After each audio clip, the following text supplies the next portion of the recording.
오늘은 범사에 하나님을 인정하며 살아가자, 이런 주제로 말씀을 드립니다. 누군가 무시하며 살아가는 것과 인정하며 살아가는 길이 있지요. 지렁이도 밟으면 꿈틀한다는데 누구든지 인정받지 못하고 무시받으며 살아가는 것을 싫어합니다. 자, 그러면 하나님은 어떻습니까? 하나님은 나로부터 인정을 받으시는가, 무시를 받으시는가, 우리가 이 점에 솔직하게 접근할 필요가 있습니다. 왜냐하면 내가 하나님을 무시하면 하나님도 나를 무시하실 것이요, 내가 하나님을 인정하면 하나님도 나를 인정하실 것이기 때문입니다. 내가 하나님을 인정하고 하나님의 지지를 받는 삶과 그저 내 노력으로 살아가는 삶은 차원이 다르지요.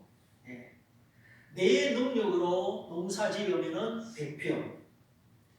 그러나 내가 하나님을 인정하고 하나님의 지지를 받으면 나의 농사는 10,000평이 됩니다. 그래서 우리가 범사에 하나님을 인정하며 살아가는 법을 배워야 하는 것입니다.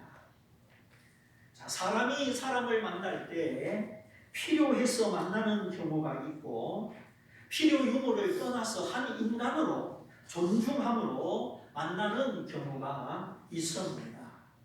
모든 사람은 능력의 유무, 필요의 유무를 떠나서 존중을 받아야 하고, 존중을 받음으로 자기 가치를 인식하고 하나님과 연합하는 단계까지 나가야 하는 것입니다.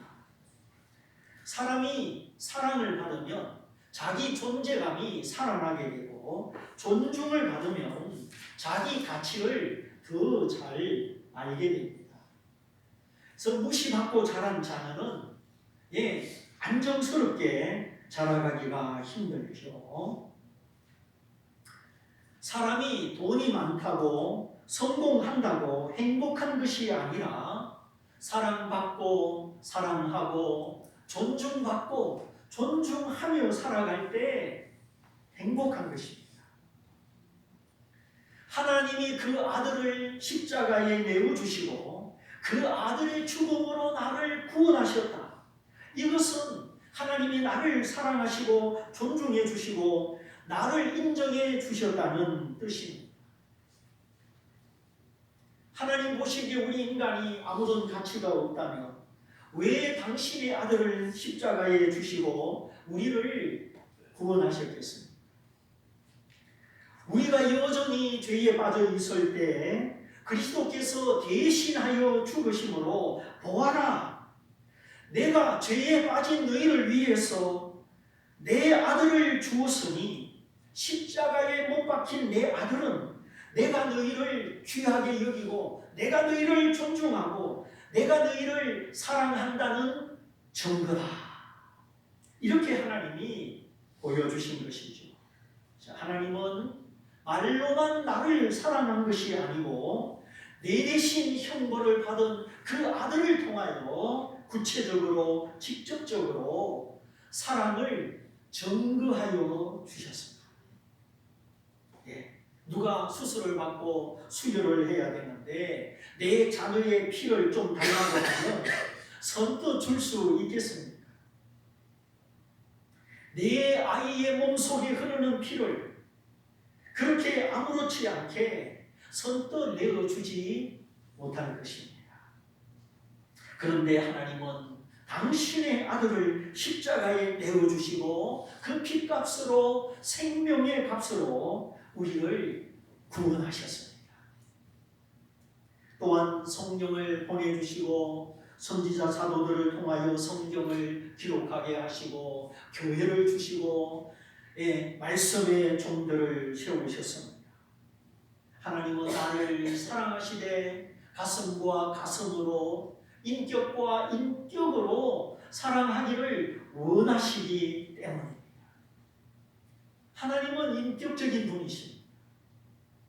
우리는 심리적으로 하나님을 만날 수도 있고 기적을 통해서 하나님을 만날 수도 있고 신학이나 지식을 통해서도 하나님을 만날 수 있지만 우리는 인격적으로 하나님을 만나는 것이 가장 좋은 것입니다.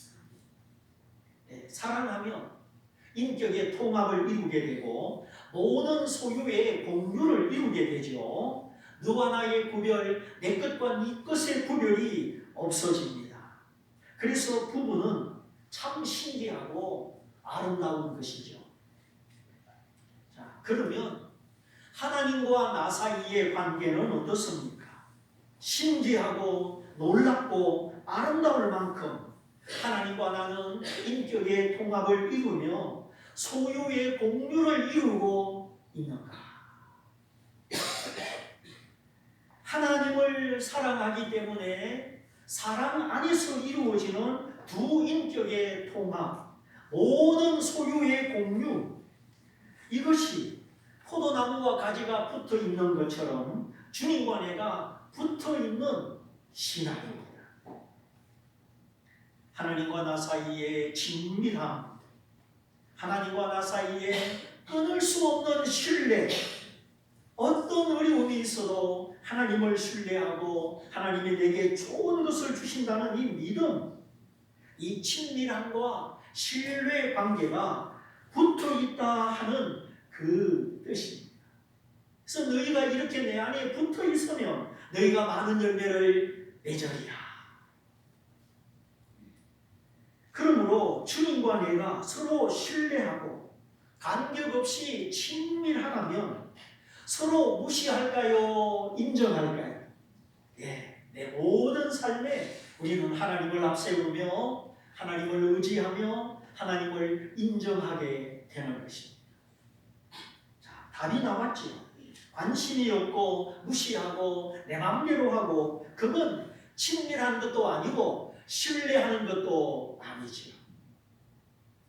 사랑한다, 친밀하다 하면 거기는 상대방을 인정해 주는 것과 공유하는 것이 따라오게 됩니다. 그것이 우정이고 사랑이고 신앙이죠. 그래서 성경이 말하는 신앙이라는 것은 그저 예배 참석하고 말씀을 지식적으로 배우고 몇 가지 지키고 그런 것이 아니요. 신앙은 하나님과 나 사이의 인격적인 연합과 모든 소유의 공유와 서로를 알아가는 교제, 그리고 간격이 없는 친밀함을 말하는 것입니다. 이런 연합과 친밀함은 결국 신뢰 관계를 이루게 되고 이 신뢰 관계는 상대방을 인정해 주게 됩니다. 인정해 준다, 아니면 무시한다. 누군가를 인정해 주는 것과 무시하는 것은 천지 차이입니다. 네. 우정이나 결혼이나 하나님과 나 사이나 좋은 관계를, 축복의 관계를 원하면 서로 인정해주는 이런 친밀함과 신뢰가 있어야 하는 것이죠. 그 누구도 인정받고 싶지 무시받고 싶은 사람은 아무도 없습니다. 자, 그러면 내가 하나님의 자녀요, 하나님을 아버지라 믿으며 살아가는데 나는 하나님을 얼마만큼 인정해 드리며 살아가고 있는가? 네, 우리가 입으로는 하나님을 말하면서 실상은 하나님을 무시하고 내 뜻대로 내가 원하는 대로 살아가고 있지는 않은가? 하나님과 나 사이는 얼마나 가깝고 얼마나 친밀하고 모든 것을 의논하는가? 나는 하나님께 묻는 것이 있고 하나님은 내게 대답하시는가? 다시 말하면 나는 하나님께 기도하고 하나님은 내게 응답하시고 나는 그 기도의 응답을 확인하면서 하나님과 함께 하나님의 인도하심으로 살아가고 있는가? 그래서 오늘 말씀의 제목이 인도하시는 하나님이시죠. 오늘 이 점을 성경을 통해 오늘 또 다음 시간에 살펴보고자 합니다. 자, 사라가 127세에 죽었으니까 10살 많은 아브라함의 나이는 137세입니다. 거기서 100을 빼면 37, 이삭의 나이는 37세입니다. 자, 아내를 잃은 아브라함, 그는 슬픔 중에만 앉아있지 않고 적극적으로 값을 지불하고 땅을 산 후에 자기 땅에 사라를 장사 지냅니다. 사라를 먼저 하나님의 품에 안겨드린 홀로 남은 아브라함. 그러나 아브라함은 자기 일에만 매몰되지 않았습니다. 자기 아들 이삭의 미래, 이삭의 결혼, 이삭의 배필에 대하여 진지하게 고민하기 시작합니다. 자, 결혼하는 일 얼마나 준비할 게 많고 거치는 과정이 많고 이 집 저 집 양가 사정이 여러 가지 복잡합니다. 참 즐거운 일이요 복된 일이면서도 현실적으로 부담되고 예민한 일입니다.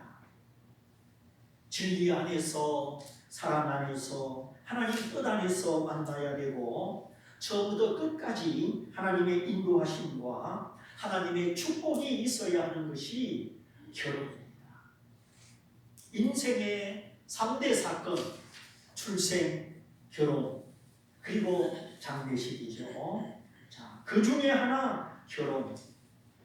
물론 사도 바울 같이 복음을 위한 독신주의도 있습니다. 나와 같이 그냥 지내는 것이 좋으니라, 혼자 사는 것도 좋다. 사도 바울을 보면 그는 개인적으로 독신의 은사를 받은 사람이요, 또 독신을 좋게 생각하고 권장하는 독신주의자였습니다. 주의라고 하는 것은 부르짖는다는 거죠. 또한 스스로 고자된 사람, 타인의 의지에 의하여서가 아니라 결혼할 수 있지만 포기하고 자기 인격으로 스스로 결정하는 사람, 주님 때문에 복음을 위하여 포기한 사람도 있다 하였습니다. 물론 베드로는 자기 아내를 데리고 다니면서 전도하였죠. 성경학자들이 말하는 관점을 보면은 베드로는 예수님의 부름을 받을 때 이미 가장이요 결혼하였을 것이다, 그렇게 보고 있습니다. 자, 결혼이든 독신이든 스스로 포기하든 그건 하나님의 부르심에 따라 다릅니다. 물론 바울은 예수께서 곧 다시 오신다, 이런 종말론적인 관점을 가지고 있었기 때문에 남에게 독신을 권할 만큼 독신주의자였죠. 이거는 주님 때문에, 복음 때문에 선교적인 관점과 신앙을 가지고 하나님께 자신을 헌신하는 것입니다. 나는 결혼하지 않고 하나님을 위해서 살겠다. 이것이 성경이 말하는 믿음의 독신주의죠. 하나님이 그 중심을 아십니다. 근데 요즘은 결혼하기도 쉽지 않고 여건이 다 갖춰져도 결혼을 기피하는 사람들이 있습니다. 마치 군대를 기피하듯이 결혼 속에 독이라도 들어있는 것처럼 결혼을 기피하는 사람들, 뭔가 마음이 묶여있고 자신감이 없고 또 속박받기 싫어하고 혼자만의 여유, 혼자만의 자유를 지키겠다, 여러 가지 동기를 가지고 있죠. 결혼은 미친 짓이다. 결혼하면 후회한다.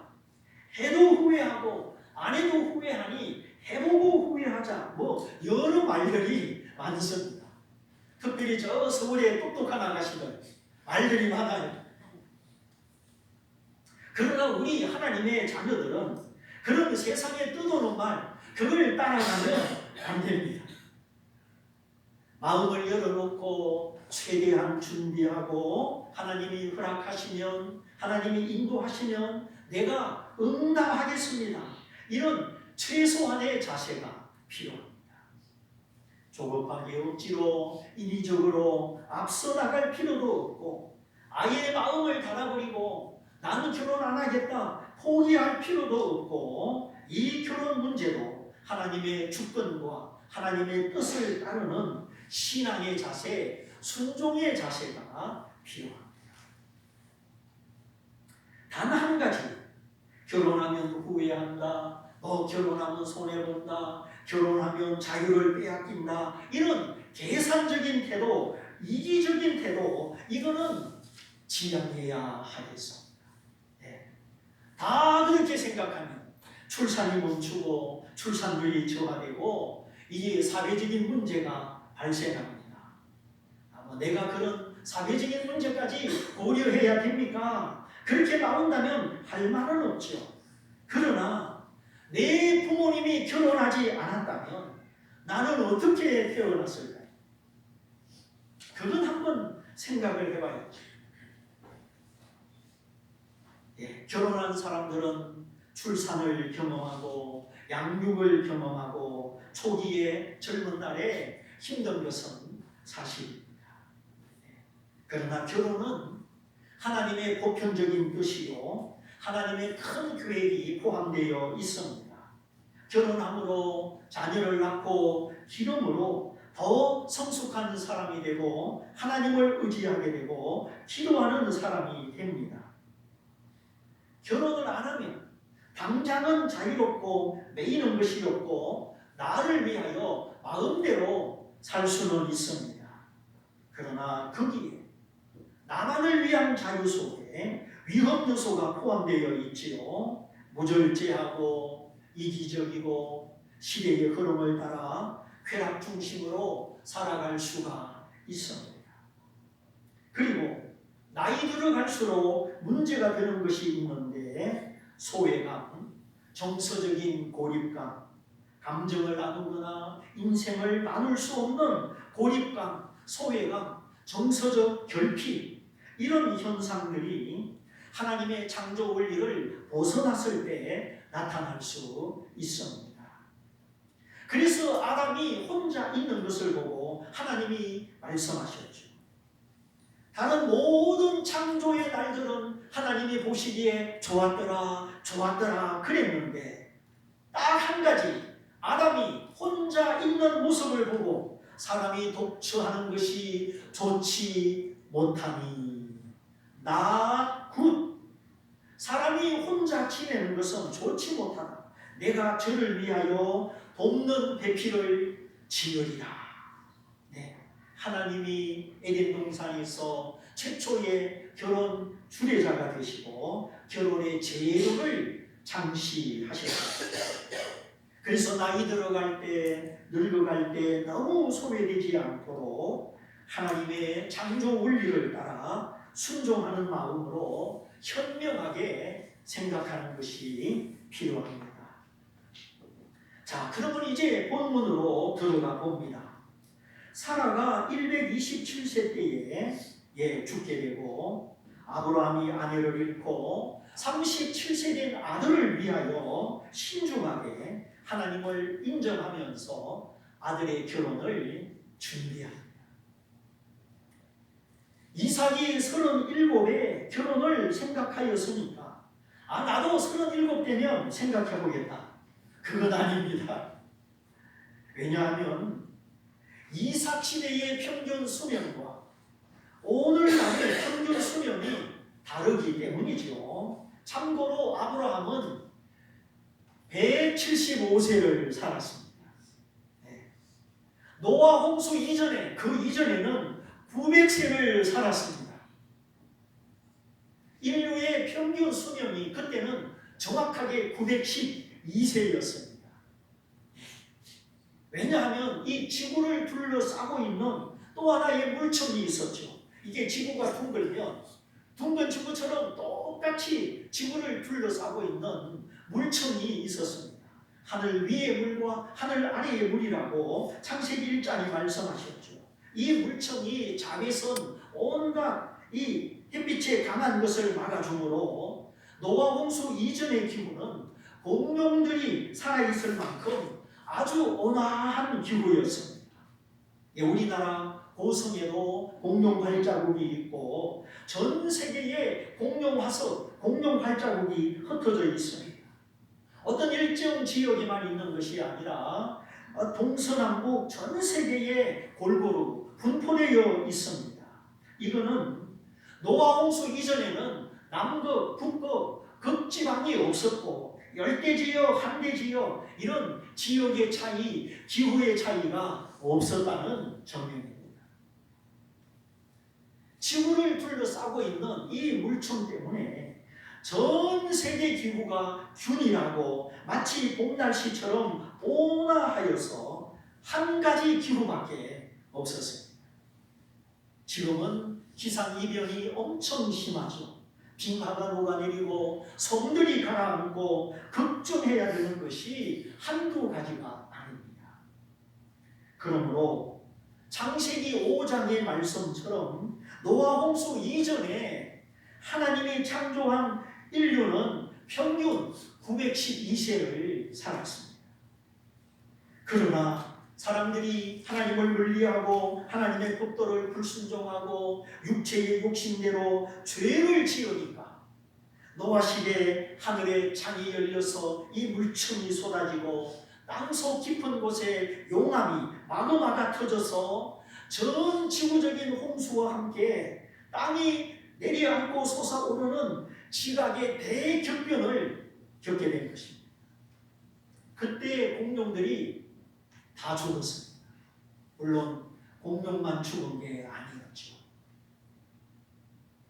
이렇게 노아 홍수를 전후하여 900세를 살던 인류가 아브라함 시대에 와서 175세 그리고 150세 이렇게 점점 떨어져서 인생의 연수가 70이요 강건함은 80이나 100년 미만으로 줄어들게 된 것입니다. 그러므로 노아 시대와 아브라함 시대는 가까운 시대였기 때문에 노아 이후 아브라함 시대의 평균 수명은 약 150년이었습니다. 그렇기 때문에 이삭의 결혼 연령과 오늘 우리 시대의 결혼 연령은 맞출 수가 없는 것이죠. 사람마다 다를 수는 있겠지만 제 생각에는 30 이전에 20 이전에 그때가 좋겠다. 그래서 오늘 여기 우리 처녀 총각들 하나님 30 이전에 시집장가하게 해주세요. 예, 기도할 수 있기를 바랍니다. 아무도 안 하면 아멘을 안 하네. 다 속으로 예, 너무 고르지 말고 다 그 사람이 그 사람이에요. 믿음이 있으면 좋습니다. 네. 자, 사라가 죽었을 때 이삭의 나이 37세였지만 이삭이 리브가를 취하여 결혼하였을 때는 이삭의 나이가 40세다. 이 창세기 25장에서 다음 장에서 밝혀주고 있습니다. 그러니까 사라가 죽은 이후 3년 동안 이것저것 뒷정리를 하고 이제 이삭의 나이 40세가 됐을 때 아브라함이 기도하면서 어떤 원칙을 가지고 신중하게 아들의 결혼을 준비합니다. 그래서 어느 날 아브라함이 자기 지대에 모든 재산, 모든 소유를 관리하는 총괄 매니저, 나이가 많은 늙은 종을 부릅니다. 그리고 분부를 내리지요. 내 아들을 위하여 신부감을 구하되 여기 가나안 족속 중에서 구하지 말고 내 고향 메소포타미아 지역에 가서 나의 동족 중에 신부감을 구해오시오. 예. 유프라테스 강과 티그리스 강이 흐르는 물이 많은 지역 메소포타미아 지역 여기가 아브라함의 고향인데 거기까지 가서 그것도 혼자 가서 신부감을 구해가지고 오라는 겁니다. 이 얼마나 어렵고 막막한 일입니까? 서울의 김서방 뒤찾기나 비슷합니다. 아니 그러면 지금 사는 헤브론 땅에서 거기까지 한 달이 걸리는데 그럼 좀 젊고 팔팔한 종을 보내지 왜 늙고 나이 많은 종을 보내느냐 하는 것입니다. 아브라함의 늙은 종, 모든 재산을 관리하는 엘리에셀, 이 사람은 하나님을 아는 믿음의 사람이요 지혜로운 사람이요 주인의 의중대로 충성하는 사람이기 때문입니다. 이런 조건을 빼면 하나님의 방백이요 족장인 아브라함의 집에 이 심부름을 할 만한 다른 종이 없었겠습니까? 그러나 아브라함의 생각에는 결혼은 너무나 신성하고 신중하고 하나님의 계약이 내포되어 있는 일이기 때문에 잠시 그 재산 관리를 다른 사람에게 맡기더라도 가장 믿음이 훌륭하고 지혜롭고 충성된 나이가 많은 종을 보내는 것입니다. 그래 옛날부터 바다에 나갈 때는 한 번 기도하고 전쟁에 나갈 때는 2번 기도하고 결혼을 생각할 때는 몇 번 기도해라? 3번 기도해라. 그런 말이 서양의 속담으로 지금까지 내려오고 있습니다. 아브라함이 이런 비장한 마음을 가지고 종에게 분부하는 핵심 내용은 이것입니다. 여기 가나안 족속, 하나님을 모르는 가나안 사람 중에서 구하지 말고 내 고향, 내 동족 중에서 구해오라. 왜 그랬을까요? 결혼은 혼자 하는 것이 아니죠. 어떤 상대방과 같이 합니다.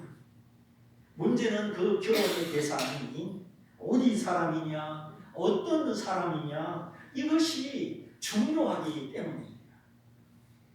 자, 서두에서 말씀드렸죠. 우리가 하나님을 무시하지 않고 범사에 하나님을 인정하고 하나님과 친밀 동행하면 모든 것을 공유하게 된다. 하나 되고 신뢰하고 네 것 내 것 구분 없이 영혼과 육체와 시간과 물질과 모든 것을 함께 공유하게 됩니다. 부부도 마찬가지. 뜻이 같고 인생의 목적과 가치관이 같아서 모든 것을 공유하게 됩니다. 이 사랑의 연합과 공유가 지속되는 가운데 하나님의 뜻을 이루고 행복을 이루려면 가장 중요한 조건, 신앙이 같아야 됩니다. 하나님을 경외하고 하나님을 사랑하는 신앙, 그래야만 연합과 공유 속에 하나님의 뜻을 이루어드리고 행복할 수 있기 때문입니다. 근데 이 가나안 족속은 함의 후손이요 저주받은 족속입니다. 아버지 노아의 부끄러움을 덮어주지 않고 다 드러내었다가 하나님의 저주를 받은 족속이 바로 이 함의 후손 가나안 족속입니다. 그러므로 얼굴이나 재산이나 기타 조건이나 그게 중요한 게 아니죠. 함께 찬양하고 하나님을 예배하고 함께 기도할 수 있는 신앙의 사람, 영적인 가문, 이것이 중요한 것입니다. 그러므로 결혼의 대상을 놓고 살펴볼 때 예수 믿는 사람이냐, 첫째, 신앙을 공유할 수 있느냐, 둘째, 대화가 통하느냐, 대화를 공유할 수 있느냐, 셋째, 하나님께 소망을 두고 하나님 중심으로 하나님을 공유할 수 있느냐. 이런 신앙의 공유, 대화의 공유, 하나님을 공유, 이 3가지가 공유되면 그 속에 하나님이 계시고 하나님이 축복하시고 하나님이 인도하시는 가정이 됩니다. 절대 세상 조건, 얼굴, 외모 이런 거 따지지 말고 하나님의 뜻 안에서 신앙을 공유하고 대화를 공유하고 하나님을 만물의 주인이신 하나님을 공유하는 신앙의 가문, 신앙의 사람을 마음에 새겨야 하겠습니다. 자, 이렇게 내 고향, 내 동족 중에서 신앙의 사람을 데려오라. 이와 같이 내 말을 순종하겠다고 하나님을 가리켜 맹세해라. 아브라함이 자기 종에게 맹세를 요구합니다. 너무나 중요한 일이기 때문에 평생 아브라함과 하나님과 동행했던 믿음의 사람 아브라함, 또 평생 믿음의 동반자가 되어 주었던 사라, 믿음의 사람 사라의 내조, 순종의 사람 사라의 내조, 그 사라의 가치와 사라가 가져온 축복을 알기 때문에 아브라함은 재산을 관리하는 일도 중요하지만 여러 많은 종들 중에서 가장 나이 많은 종, 그 종을 불러서 맹세를 시켜서 동족 중에 믿음의 가문, 믿음의 여인을 데려오라는 것입니다. 이제 종이 가만히 듣다 보니까 아이 신랑 될 사람은 여기 두고 혼자 가서 여자를 데려오라니까 이게 가능한 일인가? 이런 방식으로 결혼이 성사될까? 이 마음에 의구심이 생기는 것이죠. 주인의 뜻을 거스르는 것은 아니고, 그래서 이렇게 말하죠. 만일 제가 가서 여자가 나를 따라오지 않으려고 하면 주인의 아들 이삭을 데리고 저쪽 메소포타미아로 가면은 안 되겠습니까? 종이 생각할 때 결혼할 남자 얼굴도 안 보여주고 가서 처녀를 데려오라고 하니 이런 제안을 하는 겁니다.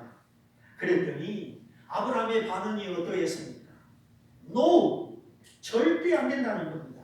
이런 제하에 막아버립니다. 그러면 왜 안 된다고 했느냐?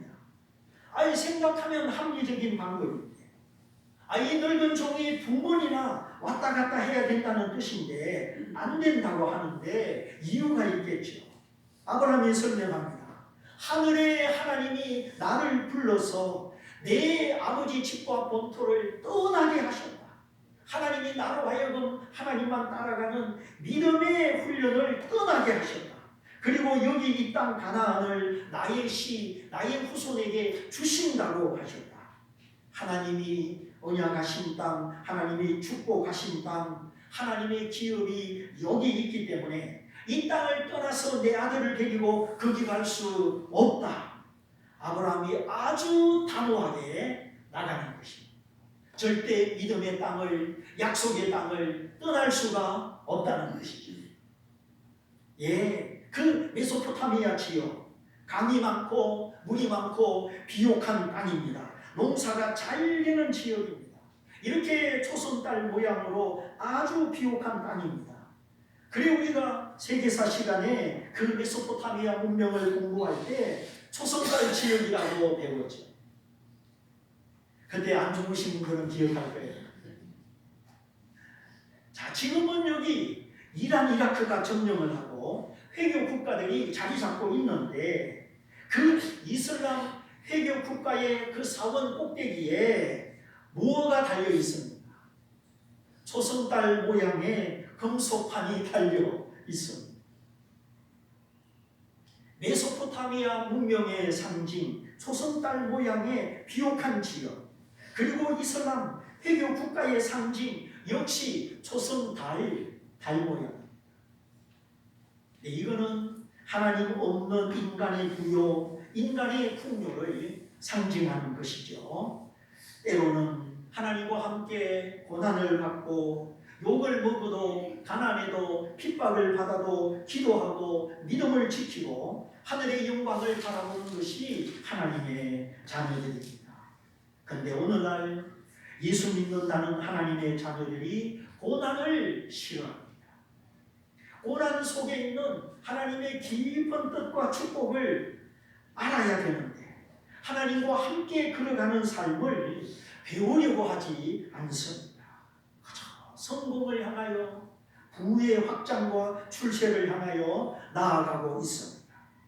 이것은 인간의 본능, 원초적인 본능이기도 하죠. 그러나 하나님의 자녀는 본능으로 사는 사람들이 아닙니다. 오직 나의 의인은 믿음으로 말미암아 살리라. 선을 알고도 행치 않는 것은 죄니라. 믿음으로 출발하지 않는 모든 것이 하나님을 의논하지 않고 하나님을 인정하지 않는 죄라고 하였습니다. 성공하지 말라는 이야기가 아니라 지역 확장이나 노력하지 말라는 뜻이 아닙니다. 아브라함처럼 하나님을 인정하고 하나님을 의지하고 하나님의 약속을 붙들고 하나님과 함께 하나님의 방법으로 성공하라는 것입니다. 참쳐도 이 차이를 성공을 해야 되는데 어떻게 성공해야 되느냐? 인간의 방법과 하나님의 방법, 이 차이를 설명하기가 힘이 듭니다. 그러나 우리가 고요히 잠잠히 생각해보면 내가 하나님을 앞세우며 하나님을 인정하며 그렇게 나아가고 있는지, 하나님은 형식적이고 관리적이고 사실은 내 생각, 내 열심, 내 욕망대로 나아가고 있는지 스스로 알 수 있을 것입니다. 결혼, 그리고 공유하는 삶, 이것이 우리 인생의 중요한 부분이고 많은 축복을 불러오는 길목입니다. 이 모든 일에 결혼이나 사업이나 우리 자녀들의 장래나 진로나 이 모든 일에 하나님을 무시하지 말고 하나님을 인정해서 신중하게 기도하면서 하나님과 동행하면서 하나님 없는 출세 성공이 아니고 하나님이 약속하시고 하나님이 함께 하시는 하나님의 복으로 하나님을 자랑하고 하나님을 간증하는 우리 성도가 다 되시기를 주님의 이름으로 축원드립니다. 축원드립니다. 이 말씀을 붙잡고 기도하기 원합니다. 주님, 제가 참 바쁘게 살아가고 있습니다. 저의 삶 속에 저와 함께 하시고 저를 인도하시는 하나님을 제가 더 알기를 원합니다. 그렇게 되기 위해서 범사에 하나님을 인정하고 하나님과 의논하고 하나님과 교통하고 하나님과 친밀한 자녀, 하나님을 신뢰함으로 나가는 믿음의 자녀가 되기를 원합니다. 이렇게 우리 말씀을 붙잡고 다 같이 한번 기도하겠습니다. 할렐루야.